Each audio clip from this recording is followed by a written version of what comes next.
శ్రీ మాత్రే నమః. సభ్యులందరికీ శుభోదయం.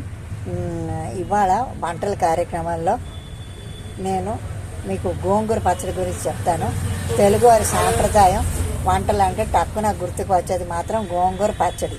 అటువంటి గోంగూర పచ్చడిని తయారు చేయడం ప్రతి తెలుగు ఆడపడుచుకి వచ్చి తీరవలసిందే. మరెందుకు ఆలస్యం? దీని తయారీకి కావలసిన పదార్థాలు, తయారు చేసే విధానం తెలుసుకొని మీరు కూడా ప్రయత్నం చేయండి. గోంగూరలో ఐరన్, విటమిన్స్ మరియు శరీరానికి తోడ్పడే యాంటీ ఆక్సిడెంట్స్ పుష్కలంగా ఉంటాయి.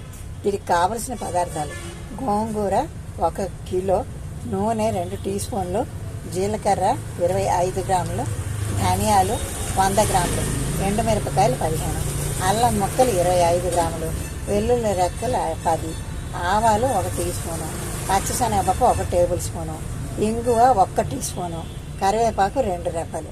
తయారు చేసే విధానం: గోంగూర ఆకుల్ని కడిగి నీరు లేకుండా వడకట్టేయాలి.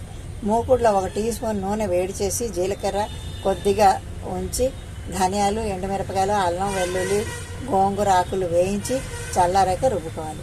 విడిగా 1 టీ స్పూన్ నూనె వేడి చేసి ఆవాలు వేసి చిటపట్లాడనివ్వాలి.